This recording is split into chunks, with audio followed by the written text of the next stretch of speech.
এ যেন পাট খেতে টাকার চাষ। সোমবার ত্রিপলের মাঝে রঙের কৌটোয় উদ্ধার হয়েছিল গোছা গোছা টাকা, যার অঙ্কটা ছিল ৮০ লক্ষ। আর বুধবার পাট ক্ষেতের জমি খুঁড়তে উঠে এলো একের পর এক টাকা ভর্তি বস্তা।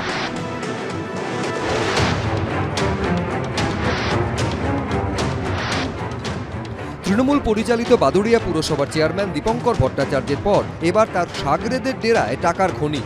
কাঁড়ি কাঁড়ি টাকা উদ্ধারের ছবি এ রাজ্যে নতুন নয়, তবে তৃণমূল ক্ষমতা থেকে যেতেই একের পর এক তৃণমূল নেতার কীর্তি ফাঁস হচ্ছে।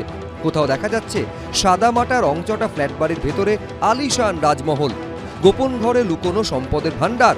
কোথাও সামনে এসেছে ধৃত তৃণমূল বিধায়ক দিলীপ মণ্ডলের বিশাল বাগান বাড়ি, গ্লাসরুম থেকে লন।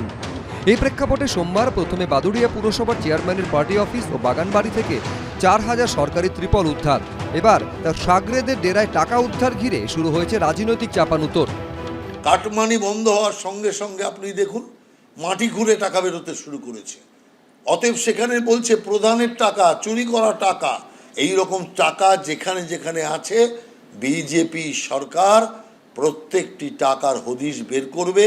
আর যারা এই বেআইনি টাকা মানুষের উন্নয়নকে চুরি করেছে তাদের কাউকে ছাড়া হবে না। যদি অন্যায়ভাবে হয়ে থাকে, অবৈধ কোনো বিষয় থাকে, তাহলে পুলিশ যথাযথ ব্যবস্থা নেওয়া তো উচিত। এটা কেউ ডিফেন্ডও করতে যাবে না, জাস্টিফাই করতে যাবে না। যার ধরা পড়েছে তিনি আর তাঁর আইনজীবীরা কোর্টে উত্তর দেবেন। আর কোন নেতার ঘরে এরকম গুপ্তধন রয়েছে? সব কি আস্তে আস্তে বেরোবে? সেটাই দেখার। সমীরণ পাল, আশাবুল হোসেন, ব্রতদীপ ভট্টাচার্য, এবিপি আনন্দ।